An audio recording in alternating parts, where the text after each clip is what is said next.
Lockup death நடந்துச்சா இல்லையா? தூத்துக்குடியை சேர்ந்த அருணாச்சலத்தை சட்டவிரோதமாக மது விற்பனை செஞ்சார் அப்படிங்கிற குற்றச்சாட்டுக்காக காவல்துறை கைது பண்றாங்க. அவரை தலையிலே தாக்கி இருக்கிறாங்க. அதனால ஒரு காயம் ஏற்பட்டிருக்கிறது. அதனால அவர் இறந்து போயிட்டாரு அப்படிங்கிறது தான் அருணாச்சலத்தினுடைய உறவினர் வைக்கக்கூடிய குற்றச்சாட்டாக இருக்குது. காவல்துறை என்ன சொல்றாங்க அப்படின்னா, எங்ககிட்ட சிசிடிவி ஃபுட்டேஜ் இருக்குது, அதுல அருணாச்சலத்தை யாருமே தாக்கல, அவராகவே மயங்கி விழுந்துட்டாரு, இதுக்கும் லாக்அப் டெத் கிடையாது அப்படின்னு காவல்துறை தரப்பு விளக்கத்தை கொடுக்குறாங்க. இன்னொரு பக்கம் அருணாச்சலத்தினுடைய மரண வாக்குமூலம் அப்படிங்கிற ஒரு ஃபுட்டேஜ் வெளியாகி சோசியல் மீடியால ஸ்ப்ரெட் ஆயிட்டு இருக்கு. அதுல என்ன சொல்லப்பட்டிருக்கு அப்படின்னா, யார் அடிச்சாங்களா தலையில? போலீஸ்கார அடிச்சானா? ஆமா. எப்போ வச்சு அடிச்சான்? புரியல. தலையில அடிச்சாங்களா? அடிச்சு வெட்டு வந்துட்டா உனக்கு? சரி. வீட்டுல இருந்து போலீஸ் பிடிச்ச வண்டி இருக்கணும், நான் டக்குனு மாட்டிருப்பேன்.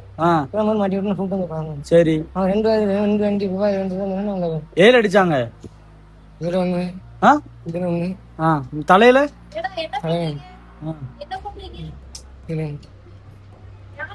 காவல்துறை என்ன தாக்குனாங்க அப்படிங்கிற வாதத்தை அவர் பயன்படுத்துறாரு.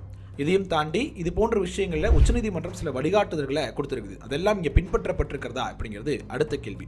அருணாச்சலம் அப்படிங்கிறவர் குற்றப்பின்னணி உள்ளவரா இல்லையா அப்படிங்கிறத தாண்டி அவர் ஒரு குடிமகனாக இருக்கிறார். ஒவ்வொரு உயிருக்கும் பதில் சொல்ல வேண்டிய பொறுப்பு அப்படிங்கிறது இருக்குது. சிசிடிவி காட்சிகள் முறையாக ஆய்வு செய்யப்படுமா, மருத்துவ அறிக்கை முறையாக தாக்கல் செய்யப்படுமா அப்படிங்கிறது அடுத்த கேள்வியாக இருக்குது. இந்த உயிருக்கான விலை அப்படிங்கிறது யாராலும் கொடுக்க முடியாது. இதற்கான சரியான நியாயம் கிடைக்குமா அப்படிங்கிறது நம்ம பொறுத்திருந்தா பார்க்கும். இந்த வீடியோவில் இது தொடர்பாக தான் என்ன நடந்துச்சு அப்படிங்கிறது தான் இது முழுதும் பேச போகிறோம். வாங்க பார்க்கலாம். வணக்கம் மக்களே, நான் உங்கள் மது கோப்பாசையிலிருந்து. இந்த விஷயத்தில் முழுசாக தெரிஞ்சுக்கணும் அப்படின்னா ஜூலை மாதம் 17ஆம் தேதிக்கு போகணும். என்ன நடக்குது அப்படின்னா, தூத்துக்குடி சவுத் போலீஸ் ஸ்டேஷனுக்கு உட்பட்ட பகுதியில் அமுதா நகரை சேர்ந்த அருணாச்சலம் அப்படிங்கிற ஒரு 24 வயது இளைஞர் சட்டவிரோதமாக மதுவை விற்பனை செஞ்சுட்டாரு அப்படின்னு ரோந்து காவல்துறை என்ன பண்ணுறாங்க அப்படின்னா அவரை கைது பண்ணுறாங்க. கைது பண்ணி அவர் மீது வழக்கு பதிவு பண்ணுது. வழக்கு பதிவு பண்ணப்பட்டு அன்னைக்கு ஈவினிங்கே அவர் என்ன பண்ணுறாரு, பெயிலில் விடுவிக்கப்படுறார். அவர் வீட்டுக்கு போனதுக்கு பிறகு அவருக்கு மிக கடுமையான ஒரு உடல்நல குறைவு இருக்குது அப்படின்னு சொல்லப்படுது. அதன் காரணமாக என்ன பண்ணுறாங்க அப்படின்னா அவர் ஆஸ்பத்திரியில் அனுமதி பண்ணுறாங்க. அங்கே பார்த்தீங்கன்னா தலையில் அடிபட்டிருக்கு அப்படிங்கிறதுனால நரம்பியல் மருத்துவர் செக் பண்ணுறாங்க. ஒரு 5 நாட்கள் தீவிரமான சிகிச்சை பிரிவில் அவர் வைக்கப்பட்டிருக்கிறாரு. வச்சதுக்கு பிறகு என்ன ஆகுது அப்படின்னா, சிகிச்சை பலனின்றி அருணாச்சலம் அப்படிங்கிறவர் மரணிச்சு போகிறார் அப்படிங்கிறது தான் வரக்கூடிய செய்தியாக இருக்குது. அதற்கு பிறகு தூத்துக்குடி மருத்துவமனை அப்படிங்கிறது ஒரு கலவர பூமியாக மாறுது. ஒட்டுமொத்த தமிழகம் அந்த தூத்துக்குடி மருத்துவமனை நோக்கி தான் பார்க்குறாங்க. அங்கே என்ன விளக்கு கொள்ளப்பட்டிருக்கு அப்படின்னா, உறவினர்கள் மிக கடுமையான குற்றச்சாட்டை முன்வைக்கிறாங்க. அதாவது காவல்துறை அதாவது அந்த அருணாச்சலத்தை மிக கடுமையாக தாக்கியிருக்கிறாங்க. குறிப்பாக தலையில் அடிச்சிருக்கிறாங்க. அப்படி அடித்ததுனால அவருக்கு மிகப்பெரிய காயம் தலையில் ஏற்பட்டிருக்கிறது. அந்த காயத்தின் காரணமாகத்தான் அவர் இப்போ மரணிச்சிருக்கிறாரு அப்படின்னு மிக முக்கியமான குற்றச்சாட்டை முன்வைக்கிறாங்க. எங்களுக்கு சரியான நீதி கிடைக்கும் வரைக்கும் நாங்கள் அவருடைய பிரேதத்தை வாங்க போகிறதில்லை அப்படின்னும் சொல்லியிருக்கிறாங்க. இது இப்படி இருக்கு. இன்னொரு பக்கம் காவல்துறை தங்கள் தரப்பில் ஒரு விளக்கத்தை கொடுக்குறாங்க. என்ன சொல்றாங்க அப்படின்னா, நாங்கள் அருணாச்சலத்தை தாக்கவே இல்லை. அவருக்கு வரும்பொழுதே அவருக்கு வலிப்பு நோய் அப்படிங்கிற மாதிரி ஒரு நோய் இருந்திருக்குது. அதற்கு பிறகு என்ன நடந்திருக்கு அப்படின்னா, அவருக்கு உடல்நல குறைவு ஏற்பட்டிருக்கிறது. அவர் என்ன பண்ணியிருக்காரு, மயங்கி விழுந்திருக்கிறாரு. அதற்கான சிசிடிவி ஃபுட்டேஜ் எங்ககிட்ட இருக்குது அப்படின்னு காவல்துறை ஒரு ஃபுட்டேஜை காட்டுறாங்க. அந்த ஃபுட்டேஜில் அவர் தானாகவே மயங்கி விழுகிறார் அப்படிங்கிற மாதிரியான காட்சிகள் பதிவாக இருக்கிறத நம்மளால் பார்க்க முடியுது. அது தொடர்பாக வச்சு காவல்துறை இது லாக்அப் டெத் கிடையாது, அவர் உடல்நல குறைவின் காரணமாக மரணம் அடைஞ்சிருக்கிறாரு. அதாவது காலையில் கைது செய்யப்படுறாரு, ஈவினிங் அவர் பெயிலில் விடுவிக்கப்படுறாரு அப்படிங்கிறதா காவல்துறையினுடைய வாதமாக இருக்குது. ஸோ இது லாக்அப் டெத் இல்லை அப்படிங்கிறது அவங்க தரப்பு வாதமாக இருக்குது. இது இப்படி இருக்கும்போது இன்னொரு பக்கம் பார்த்தோம் அப்படின்னா, அவருடைய மருத்துவமனையில் மரண வாக்குமூலம் அப்படிங்கிற ஒரு கேப்ஷனோட ஒரு வீடியோ வெளியாகிட்டு இருக்கு அப்படின்னு பார்க்க முடியுது. அங்கே அருணாச்சலம் மாதிரி ஒருத்தர் இருக்கிறாரு, அருணாச்சலம் தான் அப்படின்னு சொல்லப்படுது. அவர் மொட்டை அடிக்கப்பட்டிருக்கிறது அப்படின்னு சொல்கிறாங்க. அவர் ஒரு சொல்கிறார், என்ன சொல்கிறார் அப்படின்னா, காவல்துறையை என்ன தாக்கினார்கள் அப்படிங்கிற ஒரு வார்த்தையை பயன்படுத்துகிறார். இப்போ காவல்துறை யாருமே அடிக்கலை அப்படிங்கிற மாதிரி சொல்லியிருந்தாங்க, இங்கே தாக்கியிருக்கிறாங்க அப்படின்னு இவர் மரண வாக்குமூலத்தின்னு சொல்லக்கூடிய இந்த வீடியோவில் பதிவாகிருக்கிறது அப்படின்னு நம்மளால் பார்க்க முடியுது. சரி, இப்போ லீகலான பாயிண்ட்டை பற்றி யோசிக்கணும் அப்படின்னா, காவல் நிலையத்தில் இருக்கும்போதே ஒருத்தருடைய உடல்நலை குறைவு ஏற்படுது அப்படின்னாலோ இல்லை ஏதாவது ஒரு மருத்துவ குறைபாடுகள் ஏற்பட்டிருந்தாலோ அது சட்டத்தின் பார்வையில் இது எப்படி பார்ப்பாங்க அப்படிங்கிற ஒரு ஆங்கிள் நம்ம யோசிச்சு பார்த்தோம் அப்படின்னா, முதல்ல சட்டப்படி ஒருத்தர் காவல்துறை அழைத்து வரப்பட்டார் அப்படின்னாலே அவருக்கு என்ன நடந்தாலும் அதற்கு காவல்துறை தான் பொறுப்பு அப்படின்னு சொல்லலாம். ஸோ இந்த விஷயத்தை பொறுத்த வரைக்கும் அருணாச்சலம் பெயில் வாங்கிட்டு வெளியே போயிட்டார். வெளியே போனதுக்கப்புறமும் அவருக்கு காய்ச்சல் உடல்நல குறைவு இருந்திருக்கிறது. இங்கே இருக்கும்போதும் அவருக்கு உடல்நல குறைவு ஏற்பட்டிருக்கிறது. அவர் மயங்கியும் விழுந்திருக்கிறார். முதல் உதவிகள் காவல்துறையின் சார்பில் கொடுக்கப்பட்டது அப்படின்னு சொல்லப்படுது. அவர் வெளியே போன உடனேயே அவர்களுக்கு உடல்நலக்குறைவின் காரணமாக அவங்களுடைய உறவினர்களே நேரடியாக மருத்துவமனையில் அனுமதிக்கப்பட்டிருக்கிறாங்க அப்படின்னு சொல்கிறாங்க. சரி, இதற்கு உச்சநீதிமன்றத்தில் ஒரு வாதம் முன்வைக்கிறாங்க. அதாவது டிகே பாசு கைட்லைன்ஸ் அப்படின்னு சொல்லுவாங்க. அந்த வழக்கு டிகே பாசு வழக்கில் உச்சநீதிமன்றம் ஒரு தெளிவான விளக்கத்தை கொடுத்துருக்காங்க. என்ன சொல்லியிருக்காங்க அப்படின்னா, கைது செய்யப்படும் நபருக்கு பரிசோதனை செய்யப்பட வேண்டும் அப்படிங்கிறதா. கைது செய்யும் பொழுதே அவருக்கு உடற்பரிசோதனை பரிஞ்சிருக்கணும் அப்படிங்கிறது முதலாவதாக சொல்கிறாங்க. அதே போன்ற உடல் பரிசோதனை அருணாச்சலம் அவர்களுக்கு செய்யப்பட்டதா அப்படிங்கிற கேள்வியை எழுப்புறாங்க. அடுத்தது, உடலில் ஏதேனும் காயங்கள் இருந்ததா அப்படிங்கிறத உங்கள் அரெஸ்ட் மெமோலியை குறிப்பிடணும்னு சொல்கிறாங்க. இப்போ அருணாச்சலத்தினுடைய பெற்றோர்கள் தரப்பு என்ன சொல்கிறாங்க அப்படின்னா, போலீஸார் தாக்கியதால் தான் அருணாச்சலத்தினுடைய தலையில் காயம் ஏற்பட்டுச்சு அப்படின்னு சொல்கிறாங்க. இப்போ காவல்துறையினுடைய அரெஸ்ட் மெமோவில் இவருக்கு முன்பாகவே தலையில் காயம் இருந்துச்சு அப்படின்னு பதிவு பண்ணப்பட்டிருக்கிறதா அப்படின்னு நம்ம கவனிக்க வேண்டிய விஷயமா இருக்குது இந்த உச்சநீதிமன்றத்தோட கைடன்ஸின் அடிப்படையில் வச்சு பார்க்கும்போது. அடுத்து பார்க்கும்போது, காவல்துறையில் இருக்கக்கூடிய சிசிடிவி கேமராக்கள் கட்டாயம் இயங்கக்கூடிய கண்டிஷனில் இருக்கணும் அப்படிங்கிறது உங்களுடைய இதாக இருக்குது. இப்போ காவல்துறை வந்து சிசிடிவி ஃபுட்டேஜ் ஒரு சில வினாடிகளுக்கு வெளியிட்டிருக்கிறாங்க.